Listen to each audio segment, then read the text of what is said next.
How to love yourself unconditionally. Welcome, everyone.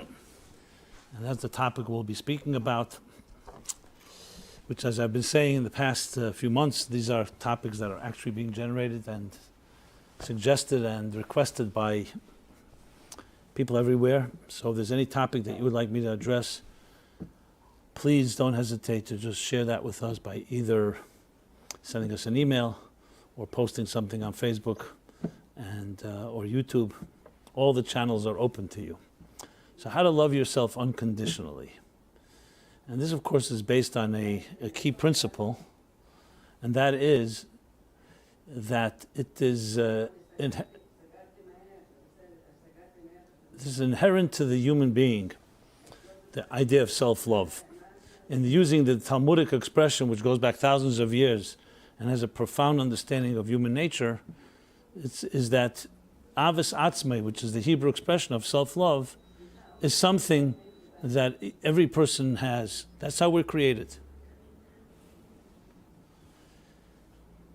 And as a result of that, as we were discussing, there are great strengths in that, and there are also liabilities possible in regard to that. So if that's indeed the case, that each of us inherently has self-love, which is why we were created, God created us in a way that we should protect ourselves. We should understand our needs. Because if a person had no sensitivity to themselves, they didn't have any self-love, they can actually be prone and vulnerable to all kinds of danger.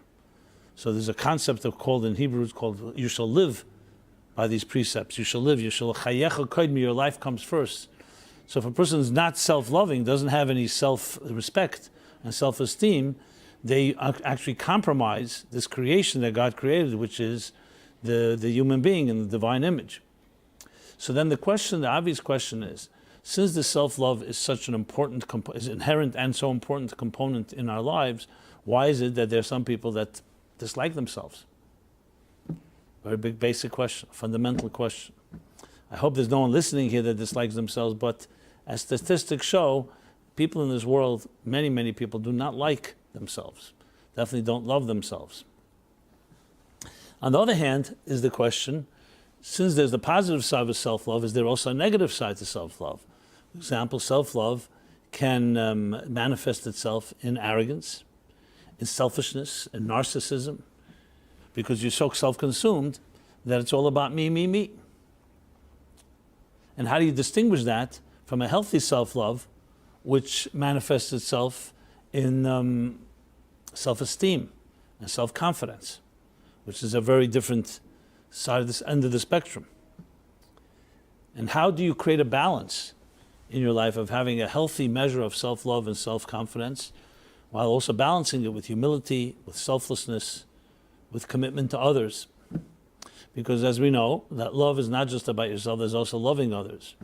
Which leads to another question, can you really love someone if you don't love yourself? Now these are just the tip of the iceberg, but these touch upon fundamental questions that affect us all in literally virtually every aspect of our lives and the decisions we make. And frankly, there's a lot of confusion around this, but that shouldn't surprise us.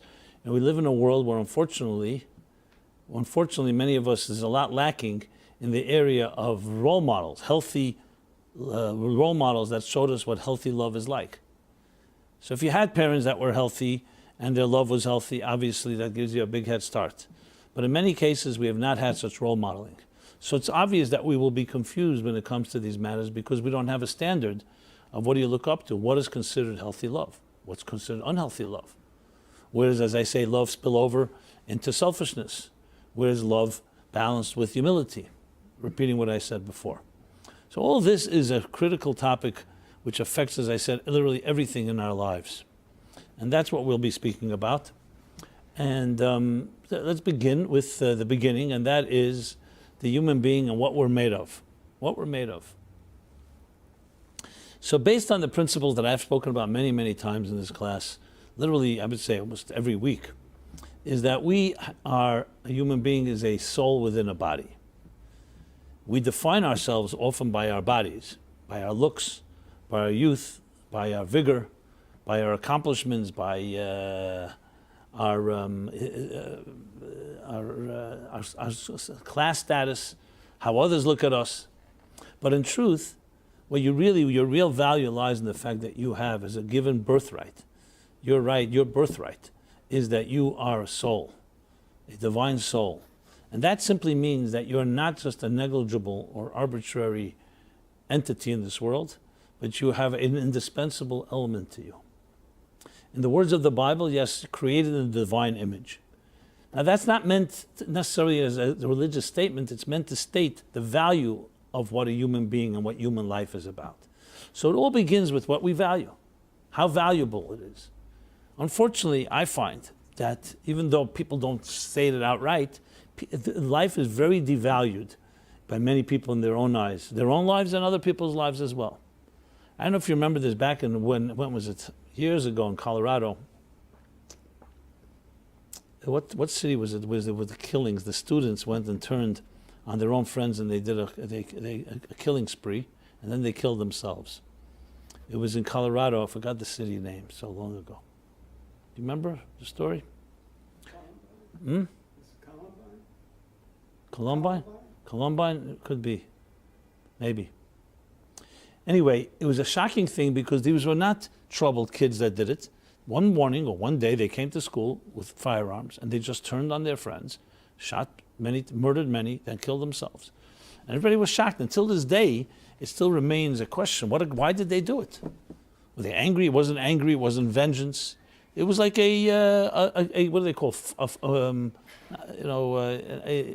do they call a fun spree? That's a word for it. Like, huh? No, like they did it just simply out of like fun or something, just to have fun, entertain themselves. It was like going to a shooting range and just. At that time, I remember I traveled to Sydney, Australia, a little while afterwards, and I spoke to a school there called Mariah. There was to teenagers, and I shared with them. I said, "You all know the story that happened in Columbine. I think it was, or maybe it wasn't. I can't remember, Colorado, maybe. No, Columbine, I think, was in West Virginia, maybe. No, Boulder. That was in Boulder. It wasn't in Boulder. Okay, doesn't matter. It'll come to me." And I asked the teenager, "Do you think something like this could happen here in this school? God forbid." And so, some of them said, "Yes." I thought they would say, "We're in Australia, this is American violence, they watch television." And then, in a very personal and intimate setting, many of the students I asked, like, why do you think something like that could happen? We're talking about normal kids. We're not talking about someone that's mentally disturbed, or as I said, somewhat angry, or in their mind feeling they need vengeance, or something like that. We're talking about also teenagers, not someone that has like some social misfit. We're talking about the kids, basically. And interesting thing that came out of it, without going through the whole details, it was a few people said it, but most did not. I said, is it possible that when you don't value your own life that much, you don't value other lives that much? In a sad and tragic way, living in a world of 7 billion people, with technology, with industrialization, with mass production, where people are seen in terms of like a statistic or as a group, there's a certain devaluation that takes place of human life. So with all our advancements, you think about it, when you lived in a small town and you knew the people that you were born and died in the same town and knew the same people 100, 200 years, for 100, 200 people through your lifetime, there was everyone knew each other by name. There was a personal side to it. Today there's the rush hour. You can walk in a street with thousands and thousands of people. You can sit in a stadium with 60, 70,000 people, and everybody's cheering, but afterwards everybody goes back home alone. You can have Facebook, you can have thousands of friends, and are they really friends? There's a certain existential loneliness that always exists, but especially in our times, and that's called devaluing of life. And as such, it makes sense, sadly, that when you don't value your life so much, you're obviously going to value other lives that much. So it wasn't about people who just were selfish, taking care of themselves. They went and they killed themselves at that. This is just, of course, an extreme example, but my point I want to make is that the heart of the whole issue is all about value, the value of life, and starting with the value of your own life.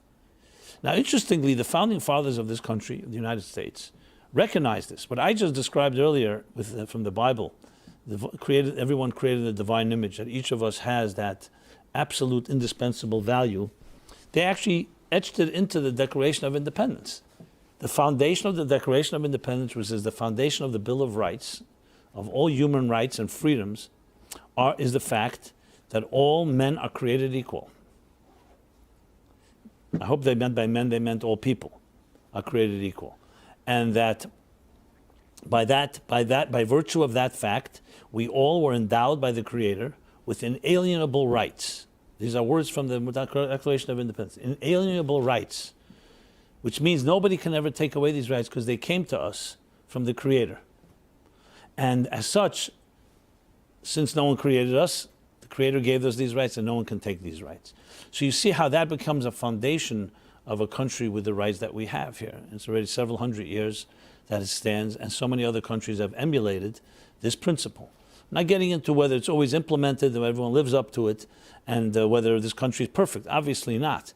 But this element is extremely admirable because they took essentially a principle straight from the Bible and turned it into an institution called a government, where this gives the rights and against discrimination, whether based on religion or on creed or on faith or on any other things that color, etc., etc.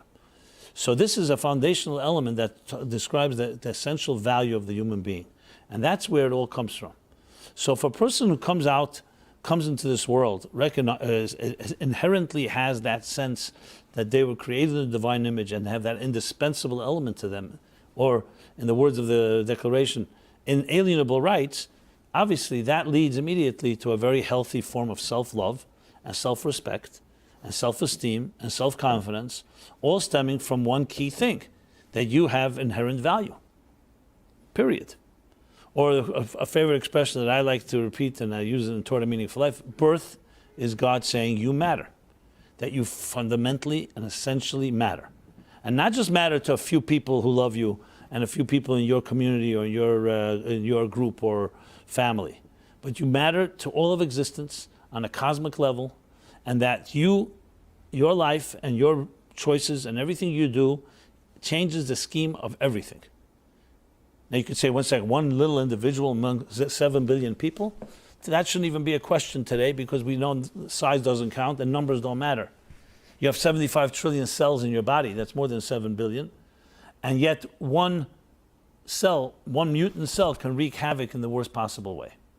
You could have a computer program with millions of lines of code and add one dot or take away one dot, and it won't work or could even be destructive. And the same is on the DNA level, on a subatomic level. We see today the power, nuclear power. Tremendous amount of power. Where is that power? It's not coming from size or volume. It's coming from the qualitative power of the atom and of the subatomic particles. So it shouldn't surprise anyone that an individual, even though there may be billions of people on Earth, has that type of potency. And that's how we look at a human being. Now imagine that is the mindset, and that's how you enter this world. And everyone you meet constantly affirms and validates that statement. That would create a person who has a very, very healthy sense of self-love. We'll soon talk about the unhealthy, but the healthy sense of it. Because it's not about self-love as opposed not loving anyone else. On the contrary, as I said, if you love your life, you'll love other people's lives. Because you value life. Not because you're important, but because God and the creator of it all endowed us and said, I am giving you a piece of myself. And as a result of all men are created equal, that creation gives us the right to inalienable rights. So it's not because I am selfish, I give it. I give it. If I have it, then you have it. So if I value my life for the right reason, I will value every other life. If you value your life for the wrong reasons, which we shall discuss, that's another story. So that's the most healthy and the natural sense that each of us is born with, this inherent sense of self-awareness, self-respect, and self-esteem. I just read, I'm still researching whether it's actually an accurate number because someone seems to claim that it's urban legend, but I've seen a lot of legitimate articles, including in Psychology Today and others, that say something, a pretty interesting statistic. Toddlers, on average, laugh 400 times a day. Adults, on average, laugh 12 times a day, 14 times a day. 14 to 400. So you have to wonder, how did that get from here to here? Now, if that number is actually accurate, it's fascinating. I'm not shocked by it Because basically 400 times a day would mean, if you count their waking hours, let's say the waking hours that, children are awake 12 hours a day, a little more. It's pretty fascinating. It's every few minutes, every 2 minutes or something. And adults who sleep less than little toddlers do. Now the answer is very simple, because we get jaded. When we're born and in our early years, we are closer to our natural self. It's like the snow before it's been trampled on. It's freshly fallen snow, it's white, it's pure, it's innocent, as we discussed many times. And the natural nature of a person who's comfortable with themselves in their own skin and feels, not necessarily they can articulate, but senses that they are valuable because God put them here, is to laugh, is to smile. They have no inhibitions, they have no fears, they don't have to work and react to others, and they don't get so rattled by other people. You'll see children, you can rattle them for a second, and they'll say, I'll never talk to you the rest of my life. And then 10 seconds later, they're your best friend. Because children have that resilience, and they have that, I would say even that spunk, they have the flexibility. You even see it. I remember once I was at a place, and I saw suddenly a child slip and fall down steps, metal steps. And I was terrified. I came running. Child got up and walked away. A doctor was there. They called the doctor. Something must have happened. Maybe there's internal bleeding, something broken. The doctor said, children, their bones have that dexterity. They're extremely flexible. You ever see children can fall asleep on steps? Why don't you try that? Children can play in the snow and they're like oblivious.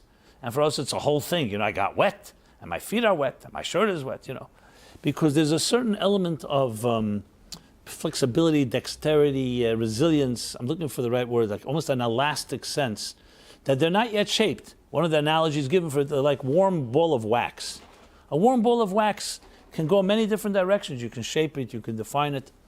Once the wax starts hardening, which is becoming the adult, then the experiences that we have in our lives become hardened. It becomes part of our defined personality. So though children have elements of a personality, but it's still all in an amorphous and type of nebulous state that is still being shaped, and therefore also psychologically, as I said, they're in a healthier state. That's why laughter comes naturally. I know some people that almost can't laugh. And it always traces back, not because they were born that way, because life breaks you.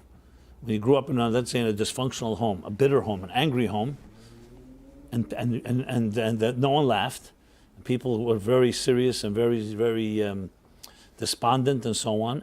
And if a child did laugh, the child was ridiculed or dismissed. Well, of course, what do you think that's going to do to a person? That toddler will stop crying, will stop laughing. Maybe I'll write an article about the day we stop laughing, or the way when we slow down laughing. So obviously, a simple exercise would be find things to laugh about. And I don't mean laugh necessarily hysterical laughter. I mean to smile about, to be happy about. And for children, that comes naturally. And you need to do something really serious and consistent to cause them to stop being happy. This is a perfect example of where self-value directly results in a happier life, in a simpler life, in a content, and not one where you're constantly looking over your shoulder and being judged and saying how are others going to look at me and how they're going to criticize or not criticize. That type of, obviously I'm painting a pure picture, as pure as possible, because we want to have that standard. And this goes back to what I said earlier about the role modeling. So indeed, both inherently you have that healthy self-love and self-confidence and self-esteem coming based on your essential value. And again, that value is not because you're valuable and no one else is. On the contrary, that value means that everybody's valuable. Think of it like, as I give the analogy often, musical notes. You know your musical note. You know your song that you need to sing. You're very confident in your instrument, in your voice, in your song. So then you also realize that there are others around you that also have a voice and part of this harmony. And when there comes their turn to sing, you respect that. Not only you respect it, you want it because it complements you. So in musical composition, or if you look at a symphony, you look at an orchestra, what do you see? You see, let's say, hundreds of instruments, hundreds of people.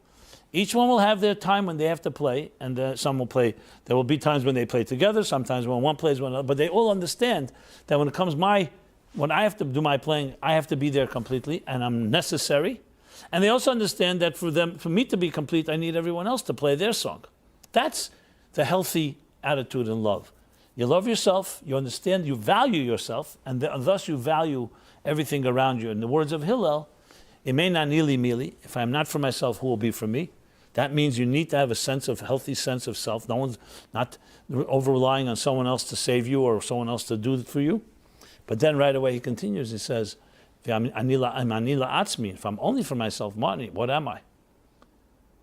And you ask yourself, isn't that a contradiction? If I'm not for myself, who will be for me? And then you say, if I'm only for myself, what am I? No, the answer is very simple. Both are necessary. You need to be for yourself and do what you have to do, and also know at the same time, value the other that has also their contribution to make, and that contribution is important to you. When you look at nature, without human beings getting involved in their free will, it works perfectly that way. Look at the symbiosis between animals. Look how bees feed off the nectar, but then they cross-pollinate flowers. Look how different species work together in this type of harmony, each one doing their role, each one knowing their particular role, and at the same time respecting and complementing the other. If nature is not good enough, look at your own body. Look at your own body. Organs, limbs, systems, cells, and how in a healthy body they all work together in perfect harmony. And each one has its time. You put a piece of food in your mouth. The teeth have their role, the tongue has its role, goes your throat. As it goes down your throat, the digestive process begins. You'll see certain things open as others close. And if something opened when it shouldn't open, it would affect everything else. Everything has its step. It's like an assembly line, a perfect assembly line of hundreds, if not thousands, if not millions of steps that all work in such coordination. We take it for granted until, God forbid, we see someone that's struggling with health. We take it for granted. Just think about the circulation of your blood, how that works. Think about the nervous system. Think about the brain, the processing. I mean, it's mind-boggling. It's completely awesome to recognize that this element. The only caveat is when it comes to the human being, we could choose, you know what, I'm not going to play my song, or I don't feel I'm that valuable. And we could also cause others by hurting them, by abusing them, by insulting them, by invalidating them, they start losing confidence. So here's a perfectly healthy, self-loving person with healthy self-esteem, self-confidence, self-respect, with that dignity, and then they're trampled on. And life tramples on them, whether it's parents, whether it's society, whether it's community, and this begins to wear us down. And what happens is, we don't lose our inherent value. We lose sight of our inherent value. That's the key. We lose sight of it. So we suddenly don't think we're that valuable. We don't think we have that type of, we deserve. Many people say, I don't deserve it. And I ask them, what do you mean you don't deserve it? Why don't you deserve it? Because you see, after a while, so many people have so-called hurt me. And I've been told I feel I don't deserve it. And guilt and all the other negative feelings that go counter to that healthy sense of inherent value that causes us to have that self-respect. So this leads us now to the other side of the thing. And this is the fascinating thing. Self-love, the healthy one, is very, very humble, actually. Because as I said before, and this is the key thing, it's not coming self-love because I think I'm important, or I think I have something and I want to dominate over others. I'm more special. It's coming from the fact that you recognize the inherent value that you were given as a gift. So therefore, healthy love will always come with healthy humility and healthy selflessness. It's hand in hand, because it's not a contradiction. The problem is many of us don't realize that because we're not aware of what the so-called healthy version is. So now enter the unhealthy version. What's the unhealthy version? The unhealthy version has nothing to do with your inherent value. It has to do with that you want to compensate perhaps for insecurities and fears. So ironically, it's your lack of self-love that suddenly causes this type of bravado and behavior that can be arrogant, can be selfish, can be narcissistic. So this is a total distortion of what love is. It's a total distortion of what self-love is. It's not really self-love. It's basically, I would argue, that someone that has that doesn't have any self-love. They don't have self-love, so the only way they can be, they have to dominate over others. Very secure people who are very comfortable in their own skin, they coexist with anyone. They can hear an opinion that is different than theirs. Basically, you don't have to be wrong for me to be right.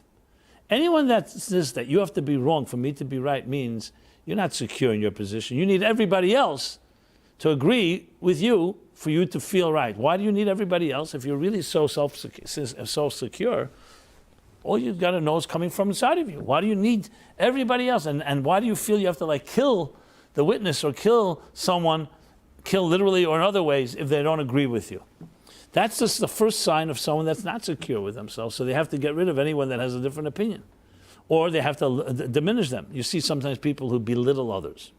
There are people who bully, who intimidate. How is that coming from security? Secure people don't need that. Security comes from within. You're a secure person. I feel good with myself. I don't need to put you down. I am who I am.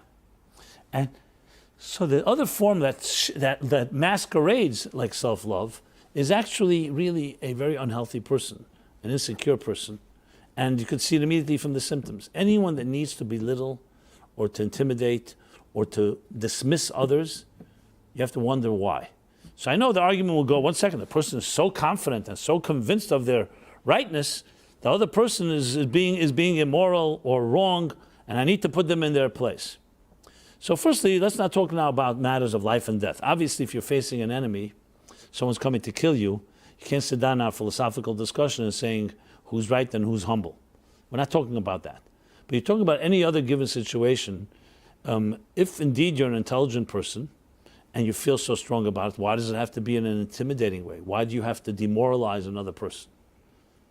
Why would anyone have to demoralize and hurt another person in the name of their position? Even if you're right. That's why you have the expression divrei chachamim benachas tishmaon. It means the words of the wise are said pleasantly. They're said calmly. You'll see people who have that inner confidence and inner strength and are actually knowledgeable. They don't need to persuade anyone. Now, everybody has their moments of passion, has their moments of getting excited about something. We're humans. But fundamentally, a person like that doesn't need to persuade. They can make their case pleasantly and, take it or leave it. It's not about winning. It's not about victory. It's not about conquering. But we live in a world of competition, and we live in a world of all kinds of different ways of what do we call it? Upmanship. Is that an expression? I'm losing my words today. Like showing up people by like putting people down and showing that you're greater than others. There's a word for it, like upstaging is the word, but there's another. There's I'm sure that our Facebook audience, I'm sure, is commenting and telling us what the word is. But regardless, the idea is that you have to demonstrate that I'm bigger than you, I'm stronger than you are. It reminds me of one of the stories when the Tzemach Tzedek, the third Chabad Rebbe, was sitting at the Seder table. So we know there's the 15 steps of the Seder. So after you say Kaddish and Urchatz, Karpas, the fourth step is Yachatz. Yachatz is you split, you break the middle matzah on the Seder plate, and one bigger part is put away later for the Afikomen, for Tzofan at the end of the Seder. And the custom is, at least in the community I grew up in, is that you measure that, you say that the larger part should be like 2/3 of the matzah and the other part. And then you break that into 5 parts. So someone sitting at the Seder table was measuring, like I don't know if he had a measuring rod or a ruler, but he was measuring which is the bigger piece. And the Tzemach Tzedek, with a smile, said, he said in Yiddish, "A Godel was medaf messen is nicht kein Godel. It can Godel nicht." Someone that's great, something that's bigger that you need to measure, is not that big. In other words, if you need to measure it, it's not big. Someone that has to measure themselves by others and comparing and saying, "Listen, you want to know how big I am? Look how small everybody else is." That's a person that does not. That's not really a great person, because greatness comes, as I said, inner value comes from within, and it's essentially the experience of us sensing that inner inherent value that I was describing before. So the so-called the diametric opposite of healthy self-love is unhealthy. That masquerades like self-love, but it's actually in a form of arrogance or a form of putting down others, it has negative elements to it, which usually are indicators that there's something wrong. Now, can we have a combination? Of course we can have a combination. It's not necessarily black and white. But it's good to put things into contrast, into stark contrast, to be able to appreciate and understand the difference between these elements in a person. Now, when we talk about now regarding these two elements, the key that I wanted to address so far was really clarity. It's important to be able to identify what are these forces in our lives. So I'll sum up. We've identified like this, that each one of us, each one of you has inherent value, which should result in a healthy measure of self-respect, self-esteem, self-confidence, what we call self-love, that in turn is coupled with humility, with selflessness, and the ability to not just coexist with others, but also love others. Because someone who's very healthy in their own personal love, that person will also be very healthy in how they love others. Because they do not feel that if I give to you, I get less. You'll see people who are very secure, are very good, are big givers. Because they don't feel that by giving to someone else, they become diminished by the fact. Think of it like a flame. One flame lights another flame. The first flame doesn't get diminished. On the contrary, now it's spread and it can get stronger. When it comes to materialism, that's the materialism by definition means it's measured by volume, it's measured by quantity. So if I give you half of what I have half less. I give you half my food, I have half less food. I give you half my money, I have half less money. But that's based on the material look at life. So that, which means everything occupies time and space. So you're sitting in your chair, in your space. If you want to give me your chair, you have to get up from it. Two people can't occupy the same space. But when it comes to soul and spirituality, the rule changes completely. It's the opposite. Two people don't have to be in the same place. They could be millions of miles apart and they love each other entirely. And they don't measure things by how much they hoard and how much they hold on to. They measure things by how much they give. Because giving is the nature of a loving person. They share, they give because they don't feel diminished. People who are very insecure, people who do not feel that they have that self-value, what happens is they feel they have to hoard. I have to have more and more and more. For me to be bigger, I need more. And I need more than someone else, my neighbor has, or else maybe I'm not that special. So they're measuring it by basically by their possessions, but measuring it by their acquisitions, not measuring it by inner value. Which of course is a very real reality in our lives. Many people, simply because someone has more money, and because they have more money, people worship them and need them and so on. So you suddenly think someone has more money, sometimes they convince themselves they're more special, they're more valuable. They only have more money, they can buy more things, but there's no value to it fundamentally. You'll see people who are really, now everyone should be blessed with the wealth and prosperity, but we should never define ourselves like the talks I've given on the topic. Is your self-worth defined by your net worth? So if you're a person who values more what you do than who you are, which is unfortunately the case in this world, when most people are asked, who are you? They don't say, I'm an indispensable soul created in the divine image, and I have some type of contribution to make that no one else but I can contribute. They'll give you their business card. They'll tell you what they do. Because in this world of so-called careers and the world of accomplishments, what we value are always externals.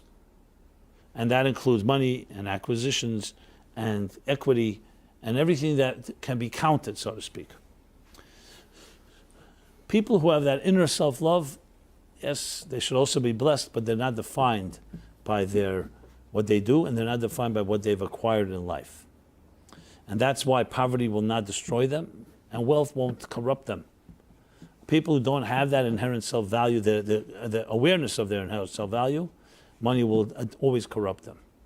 And poverty will destroy them because they measure themselves by what their impression is, what their appearance is like, what the world recognizes. Even though the fact is that nobody can take one penny with them to the next world, we don't think about that. We think about the here and now. So a loving person is by nature a giving person, because giving does not make them less. On the contrary, it makes them greater. I mentioned before, like the symphony, the orchestra. When you're playing music with others, and the other one doesn't play the music, it's going to affect and compromise you. So you want them to play. You want them to be the best they can be, because then you can be the best you can be. Do we have such a spirit of cooperation and in the world, in the mood of the world? Often not, unfortunately. But people who have that inherent quality that I've been describing and aware of it, absolutely have that. And that's what it's in a way contagious and can go viral, because what they do is they project that type of positive energy of giving, of sharing, of moving things forward, of breathing. The opposite, the unhealthy form of self-love, what it does, it drains you and others. And you feel it, because it's a person who's going to be a user, a person who can become a parasite, a person who's more about me than anything else. Not because of the self-love, because they have a very distorted view of what their real value is. So it's interesting that you can see it in how they affect others. When you see yourself being drained, you see yourself feeling like not well, when someone else is talking, it means that probably that person is projecting and trying to feed off of you, and that's coming from a person who is themselves not in the healthiest place in their own self-love and self-esteem. When you're around somebody who you feel a certain benevolence and a certain positive aura and energy, empowerment, then you can rest assured that person is in that place, because they're empowering you because they themselves have that type of force. Now, I'm sure you can identify in your life both types without mentioning names, not here to insult anyone. And obviously, it's always healthy to hang around as much as possible with the latter type, meaning those that have that. Which one was the latter? I forgot which one I spelled out first. With the people that have that love and have that positive energy, as opposed to the demoralizing energy. I remember when I was a kid, I don't know, very young, I was talking to somebody, I don't even remember who, I think he was an assistant teacher or something, and he said to me, I'll talk to you later, I have to go to a meeting. Now, as a kid, this is the first time I ever heard about the meetings. I asked him, what's a meeting? So he wisely told me something which I appreciate till this day, a meeting. Children don't want meetings. You have to try to have a meeting with children. Say, okay, literally 2-year-olds, we're going to have a meeting. Maybe you get their attention, and if you give them some incentive, you'll talk to them. But we're having a meeting at 10 a.m., we're having a family meeting. So I asked him, what's a meeting? So he said to me, always remember this.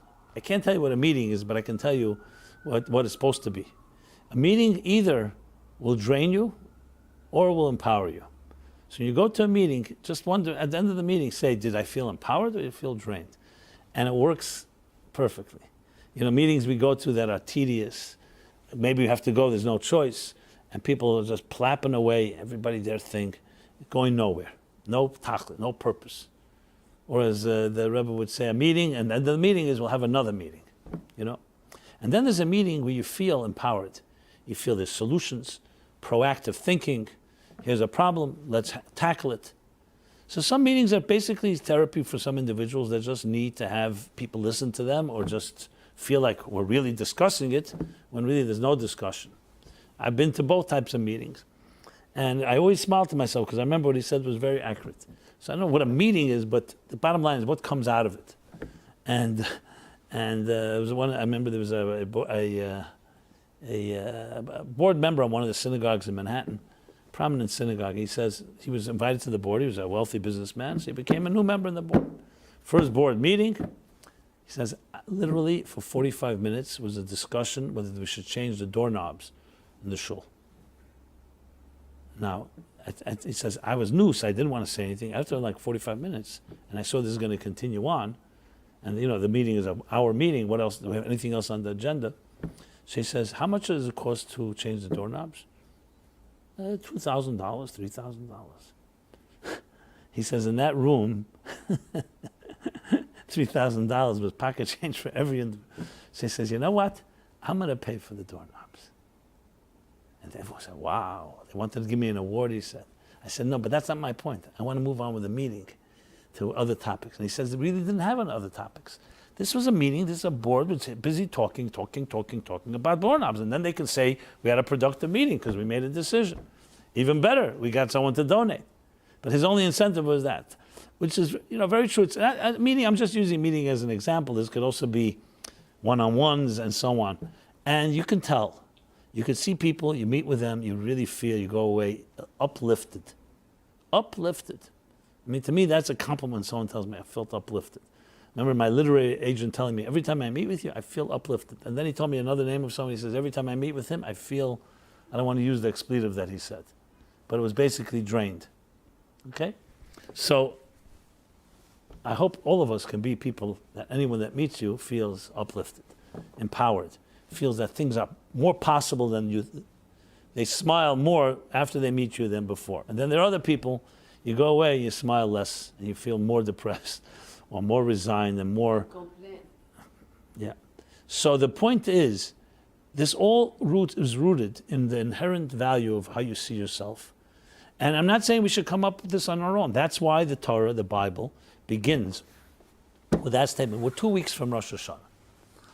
Rosh Hashanah. Everyone talks Rosh Hashanah. Shuls will be filled. What do you think at the end of the day Rosh Hashanah is? Rosh Hashanah is the collective birthday of the human race. And how is it described? When you look in the book of Genesis, the first time the human being is described not as an intelligent creature, not as an emotional creature, not as a family man or woman, not as the 1,000 other ways you can describe people. You could say, talented, artistic, creative. Well, we have all kinds of words that we use. Torah, God says, I want to create a human being in my image. Tselem Elokim, divine image. B'tsamenu kidmusenu. And as I said, the Declaration of Independence, let's put it in more secular, universal terms, created by all people created equal and endowed by the Creator with inalienable rights. Why? Because everything starts from there. That's the essence of who we are. So Rosh Hashanah is not just the celebration of the intelligent creature called the Homo sapien, or the emotional creature, or the loving creature, or all the others. That's all our faculties, and very important faculties. But at the heart of it is that you are indispensable. That you come into this world, you are indispensable. You matter. And your actions matter. And you have to realize that's an inner value. Now, someone will say, well, I don't feel it. I don't feel it. What am I supposed to do?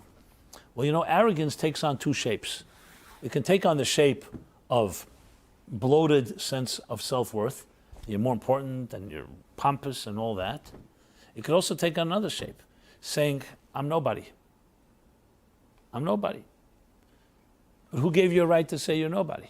You didn't create yourself. Your Creator tells you that you are somebody and you have inalienable rights and you're valuable. Who are you to say that? So arrogance can take on an inverted shape of being complete worthlessness. Worthlessness and low self-esteem is just as arrogant as somebody thinks they're the most important person on earth, because it's you deciding. It was not up to us to decide this. We were put in this earth as a gift. Life was a gift given to you. You don't own it.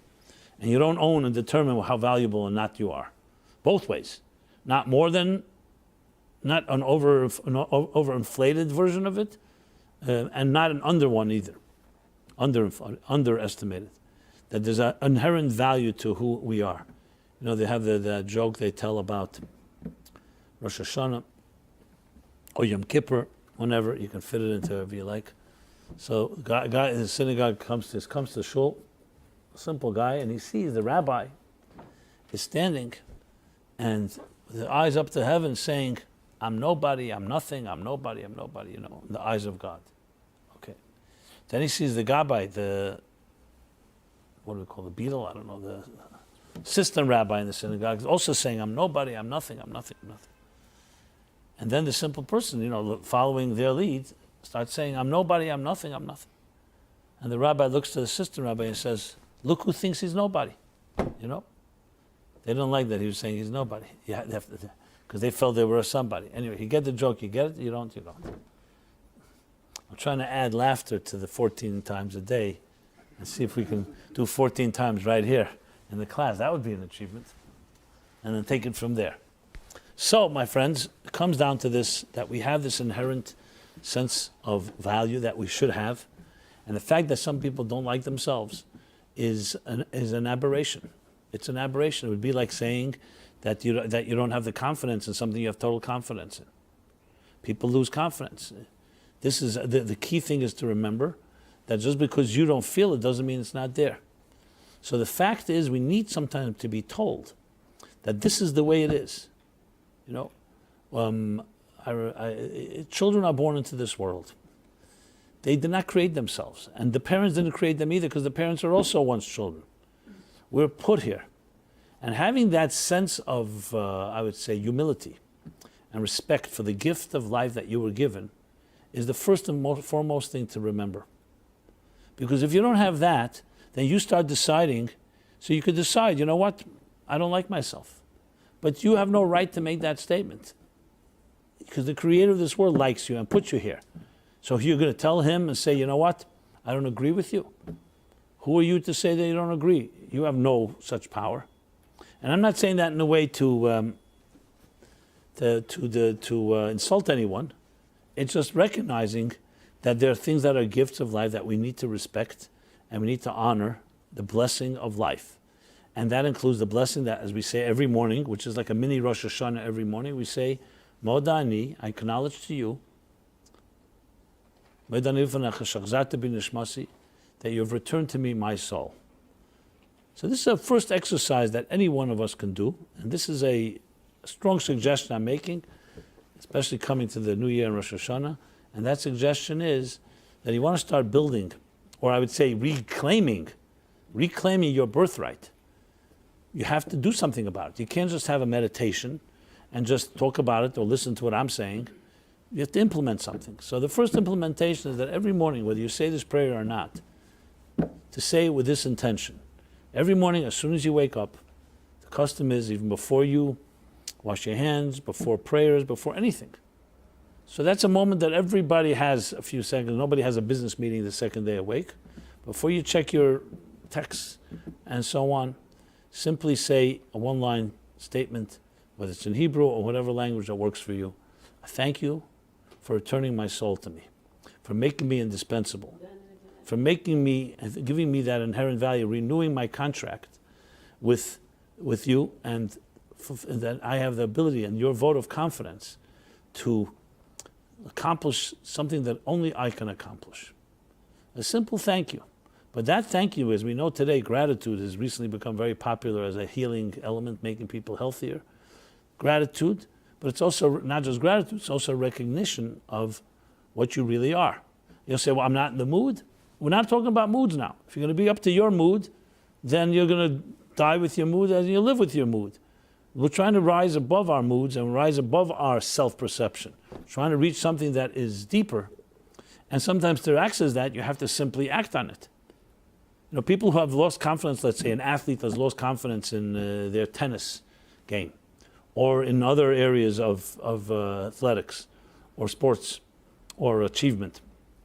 And for that matter, anything. So because they lost confidence doesn't mean you've lost ability.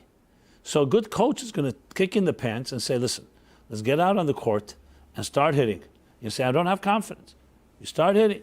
Let's get back into a groove, get back to your, till you keep doing it, till what happens? It reawakens and recognizes, hey, yeah, you're right. I do have that talent and skill. Are we going to become subject to our own moods because we're in a bad mood? We're going to say, you know what? Undermine our own capacities. That's precisely why we need to have mentors, coaches, and we need to have an objective. That's why we have a Torah that tells you you're created in the divine image, whether you like it or not, or whether you know it or not, or whether you feel it or not. And Rosh Hashanah comes and reminds us that. Every year, that renewed. And every morning, we have, like I said, the mini Rosh Hashanah. And the same thing before we go to sleep. So like punctuate the day with these two bookmarks. The end of with these two bookends, I should say. At the end of the day, instead of going to sleep with a newspaper on your nose or the television on or your mobile, maybe read something that's a little spiritual. Read it together with your spouse if you're married. Do something that enters the sleep in a peaceful way. Don't bring your whole day and all the aggravation of your day to that moment, because you're entering a pure space. And there's also a one-line prayer. It's called B'yotcha Afkiduchi. In your arms, in your hands, I entrust my soul. So literally, like you say in the morning, thank you for returning my soul. Now I am giving it back to you for the night. As the Kabbalists, the mystics explain, that the soul goes and is refreshed by spiritual waters, literally refreshed, like a spiritual spa. Our cells are regenerated, and we wake up in the morning. The mystery of sleep now is at least punctuated by two tremendous things.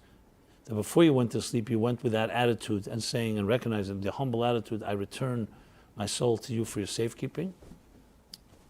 And you wake up in the morning, you acknowledge your soul. And if you do it with the right intention and really invest in it, what you will be is you will reawaken the inherent self-love and self-value that you really are, that you deserve, and that dignity. And then what will happen is, if you keep that focus, that throughout the day you will look for more such signposts. And you'll look for ways, because once we get into the workday and we get into the whole, on the merry-go-round, on the roller coaster, whatever ride you want to use as an example, sometimes we can forget. So it's good to remind ourselves as much as possible by our good deeds, by stopping and pausing when you're involved in something and over-immersed, and just being able to reignite that sense of feeling. Now this takes work. You do this properly, you condition yourself day after day, make this a habit, you'll see things will change. Because your attitude will change. You'll have a different way of looking. Instead of looking at yourself as defined by your day's activities, or defined by other people's opinions, or defined by other people's critique, or for that matter, compliment, it'll be defined by your soul that is returned every morning and on earth and returned back to God every evening. And that becomes your compass, and your driving force, your GPS, if you wish. So that changes things. Because, look, at the end of the day, we are either going to be influenced by others, or we're going to be influenced and by our inner selves, and in turn influence others. There's no real third option. You're either projecting and illuminating, or you're taking in other people's illumination and their impact on us. Now, especially when we live in a world, as I said before, where we didn't have really healthy role models, healthy, loving role models, it becomes increasingly important to be able to create a strong foundation and a strong beachhead, so to speak, where you begin to build the self-love, because it's there inside of you, the inherent self. It's there, waiting for you to access it, like a well, like an oil well. It's deep under the ground. You have to dig to access it and then draw it forth. That's exactly what we're talking about. So we're not talking about creating anything new. We're not talking about finding a new book or a new workshop or a new guru that was going to give you methods how to become happy or how to become self-confident and self-loving. You're talking about finding within yourself. Now, what a good mentor can do is help with objectivity, help with the focus, help with encouragement and support that's necessary in any endeavor, especially one of this nature. So what better time to begin as we are now in the last weeks of the month of Elul. Elul, by the way, is about love. I am to my beloved to me. So it's clearly about initiating love and receiving love, which, as I said, healthy love is exactly how it works. It's not a one-way street. Healthy love is always going to be expressed in giving. It's always going to be expressed in sharing. You'll see loving people, they do that. You ask parents, how could you stay up all night when you have a busy job tomorrow and the children are crying? A healthy parent will not even understand your question. Say, I don't understand what you're talking about. This is my child. People who do have a problem with it is because they're a consumer themselves. Now they'll say, listen, my children need me to make money, so I can't stay up. But maybe your children need you just to pay attention to them. So very often there are people working, and depriving their children of a little attention by saying, I'm going to give them security. And meanwhile, you deprive your children of security because you're busy building security, financial security. So it's about appreciating and understanding the priorities. And as I said, as we come to the last weeks of the month of Elul, is an excellent time to think about these things and to set our minds to it, and most important, in action. Now, I just gave some examples. I'm sure if you think about it, you'll find more ways to actualize this, more ways that we can actually use more tools and exercises that can help us actually access that self-love. Another example would be when you volunteer for things. When you volunteer to help others, whether it's needy, special children, or just anyone, that also brings out the confidence within you. You'll see it across the board. When people volunteer to help somebody, so initially you may resist because I have no time, I'm busy, blah, blah, etc., etc. But what happens is it brings out from you that giving dimension, which always goes hand in hand with your loving side. And in this sense, you can say by acting in a loving way, you end up what was the word? Activating the love within yourself, because as especially the mystics and the Hasidic masters explain, our inner faculties, just like a body has parts, and each part has to be nourished and nurtured. For example, you have calcium, and you have vitamins, and you need different nutrients to feed and nourish different parts of the body. So too, it is in the soul. The soul also has parts and faculties, and one of them is called love. Love isn't just an abstract thing. Love is an actual piece of your soul. I don't mean physical piece, spiritual piece. So the soul is also made up of parts, and when you act loving, you feed the love within you. And when you don't act loving, you deprive it. It's like you starve it. So the same thing is with all our other faculties. I'm focusing on the love. So acting loving in a kind way activates the chesed and feeds and nurtures and nourishes the chesed and love within you, which is why charity of all sorts, whether it's material, money charity, financial charity, or time or energy or volunteering, has such a powerful effect, because what it does is it actually activates, and it's like, think of it like exercising the muscle of love within you. So someone says, I'm a very loving person, but you never see them act on it. They say about the guy that needed a heart transplant, and they said to him, you have a few options, which heart do you want?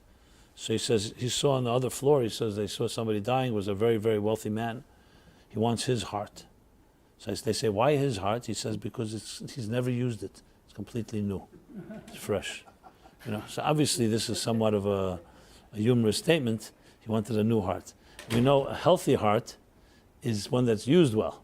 It's like someone say, I'm not going to use my muscles. I don't want to hurt them, I want to keep it unused. Like many people, they buy a new couch and they just cover it up in so many layers. They say, it's new. I don't want to make it old. But some of the best things are when you use them. That's how the more you use them, the more conditioned they get. Just like good wine and other things of that nature. So in our own beings, we also have in our psyches these different forces and faculties.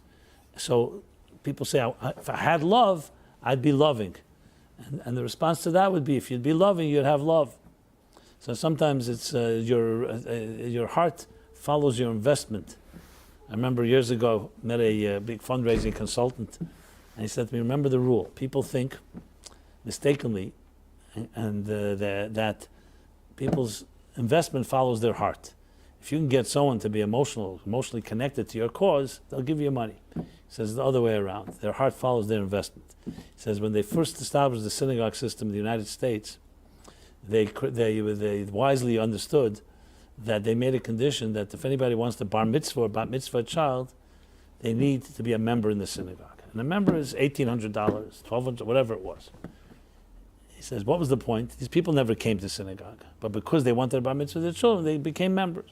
Once they became members, then they were the people that would end up writing the $1 million checks for the library, for additional wing, for the kitchen, etc. He says, because you get somebody to commit, even if it's a small commitment, people's heart follow their investment more than the investment follows the heart. And I thought about it, that's true. In Jewish thought, you have the concept of ha'maisa hu ikar. The bottom line is action. And action breeds action. Thoughts don't breed action. Speech doesn't breed action. It could lead to it, but action is a tangible reality. And that tangible reality, when you act on something, if you act on something you really want, that's the best way to get it. So to say, first let me be in the mood, and first let me set the stage and be in the right mindset, etc., etc., good luck. The so-called shortcut to short-circuit the process is to be that way. So when people say, I feel low, I don't feel self-love, I don't feel self-esteem, well, when you behave in a way that's loving to others, what it does is it stimulates like a catalyst, and it awakens that part of you. So it's another one of the tricks of the trade, so to speak, of how to achieve that, which explains why we say that, like in this month of Elul, before the holidays, and even during the holidays, the 10 days of Tshuva between Rosh Hashanah and Yom Kippur, are special days of increasing in charity, increasing in prayer. We'll say the prayers next week begin the slichus that we begin Saturday night, not this week, next, and then every day after that. The Sephardim already do it throughout the whole month. Why do we do that? Someone say, I'm not in the mood yet. Come Rosh Hashanah, I'll try. Because the key thing is not always the mood. Do things and you'll become in the mood. When you give tzedakah, when you're not in the mood, that's the best way to become a kinder person. When you're in the mood, great, but when you're in the mood, there's no big achievement. You're in the mood of doing it. When you're not in the mood, and that's, like I said, the theme I was talking about earlier at length, is that there are times you need to be said, your life is valuable. That's not up for discussion. That's a given. What a good coach will tell an athlete, even as much as he's in a funk or has a low self-confidence, is the statement is, you can do it, period. The great sin of the scouts, of the Meraglim in the Torah was, Moses sent them to scout the land. They came back with a bad report. What was the sin? What was the bad thing? They did what they were told? No. They added something. They didn't come back and say, here's the situation, here's the lay of the land, as the Ramban writes, that they went to check out how to conquer the land and how to, if they have to fight to wage war. They made a conclusion. They said, we can't do it. And that was, they crossed a red line, a serious line. No one ever asked them whether we could do it. We asked you how to do it.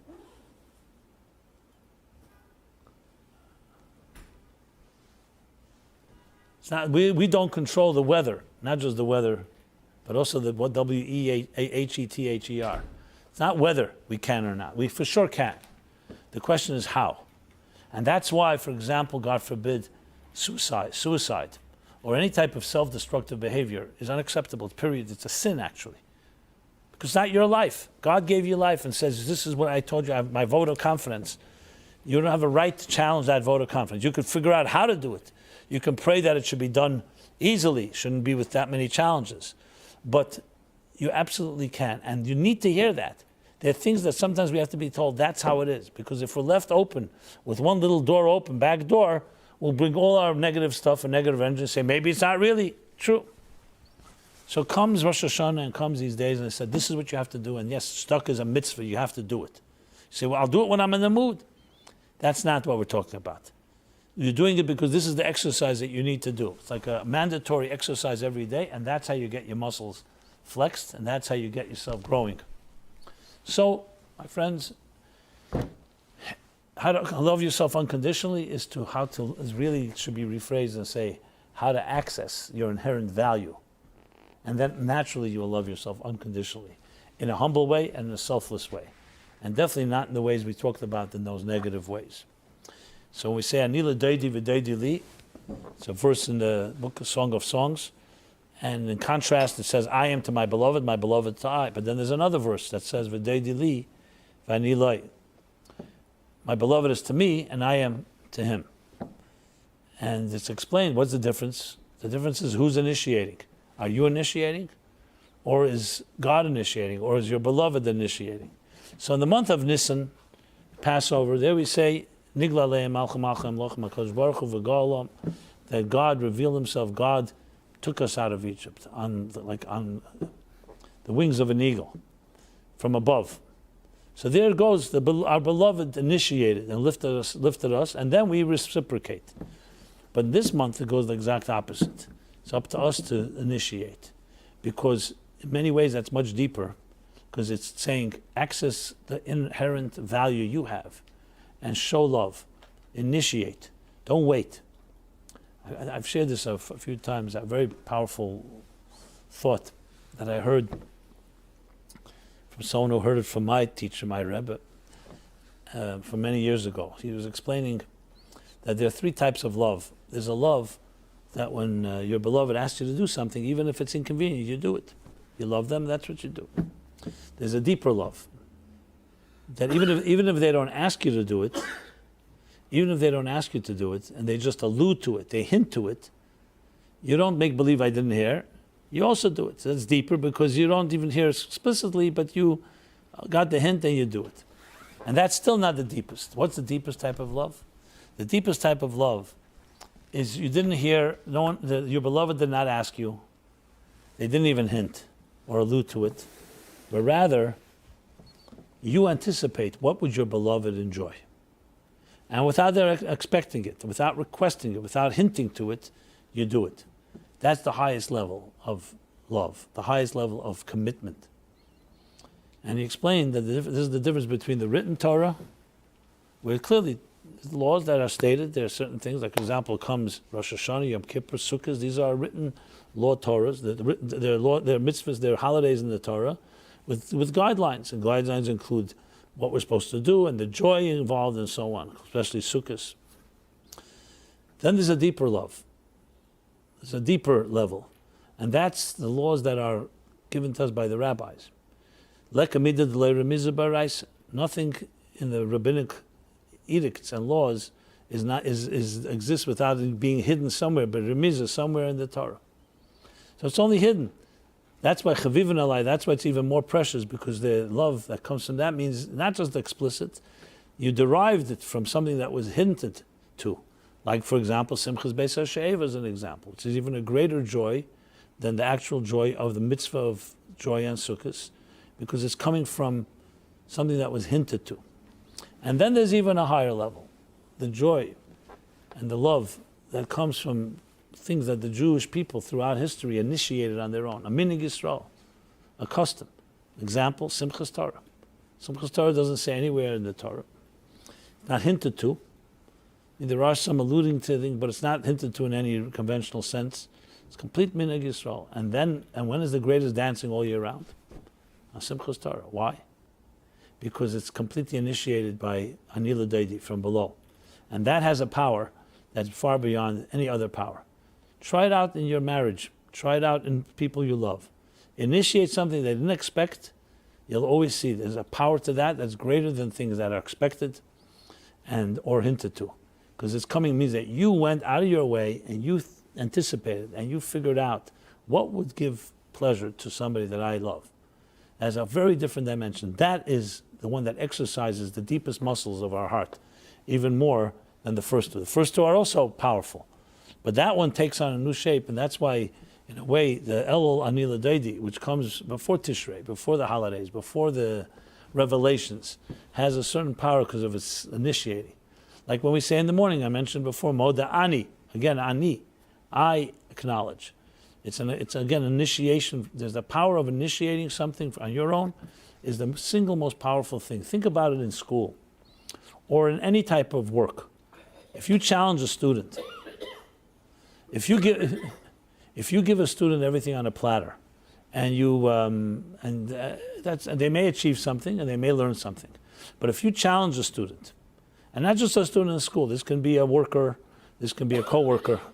If you challenge them in a way and say, I want you to come up with an idea, I want you to write a paper, I want you to initiate something, a completely different dimension of change in that person. As a matter of fact, it can change a person's life. The confidence it builds. Now, initially, many people will say, yeah, I can't do it, I don't know, what. But you push them, and you encourage them, and you show them that you're confident. You'll get the greatest things from people when you're able to initiate. Even today, you read a lot of the corporate motivational methods.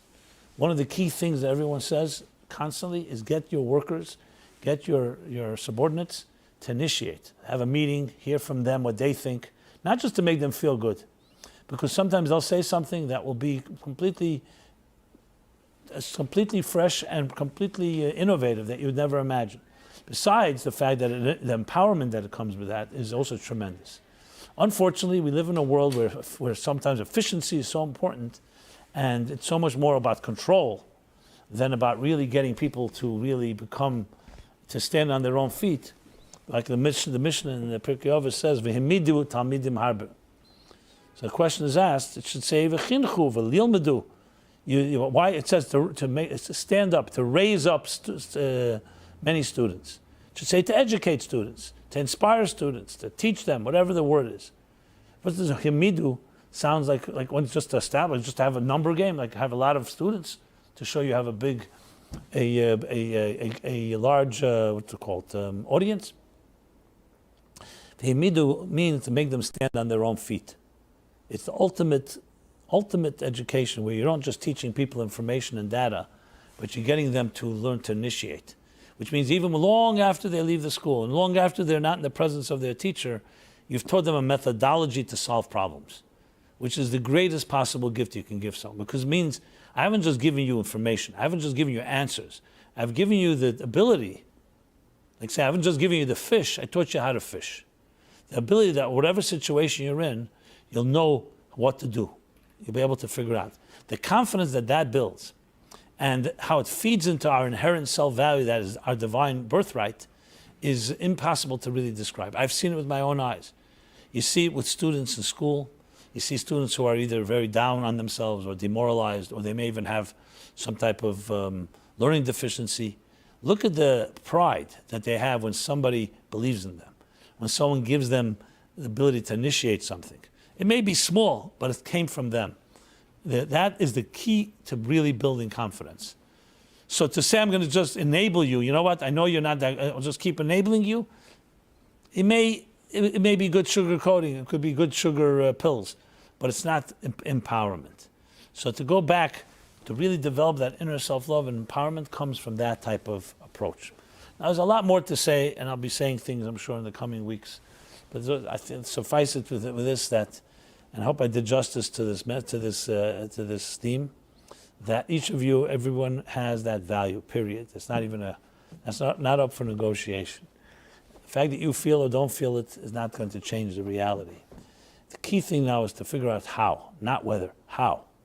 So God bless everybody using these powerful days in the month of Elul, the power of Anila Day, the I to my beloved, initiating, and then getting the response, that we should all have a very blessed Ksiva Chesima Teva and a blessed year materially and spiritually, and nachas from our children and those that need to find their soulmate, the shalom bayis, personal harmony, and as I said, success in all matters, from A to Z, what we say, from Aleph to Tov, as we say in the Yom Kippur prayer, blessings that are encompassed in all the letters of the alphabet. We're here every Wednesday. And please, now that it's a Facebook, YouTube, so what do you say, like, share, email, all the different things that can be done, and please stay in touch with us any way we can help you in your self-loving journey and self-esteem journey. Don't hesitate to reach out. Everyone be well, so until next Wednesday, it's been an honor and a pleasure.